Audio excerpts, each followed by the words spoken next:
Magandang hapon! Kumusta po? Narito po ulit ang update natin para sa lagay ng ating panahon.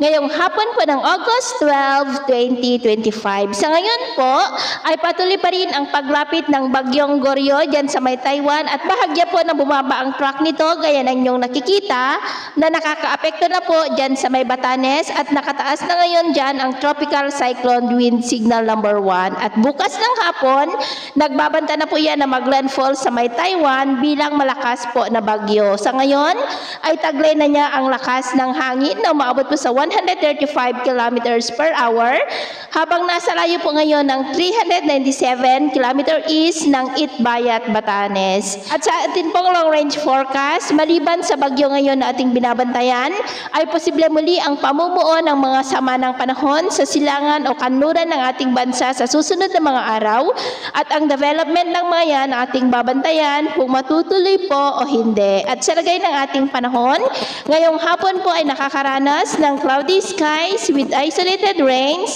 ang Ilocos Region, Cordillera, ilang bahagi ng Cagayan Valley, Central Luzon, Metro Manila, ilang bahagi ng Southern Luzon, Western Visayas, Central Visayas, Eastern Visayas, at dyan po sa malaking bahagi ng Mindanao. At mamayang gabi may mga isolated rains pa rin sa iba't ibang bahagi ng ating bansa, kaya mag-ingat po tayo sa posibleng banta pa rin ng mga pagbaha at pagguho ng lupa.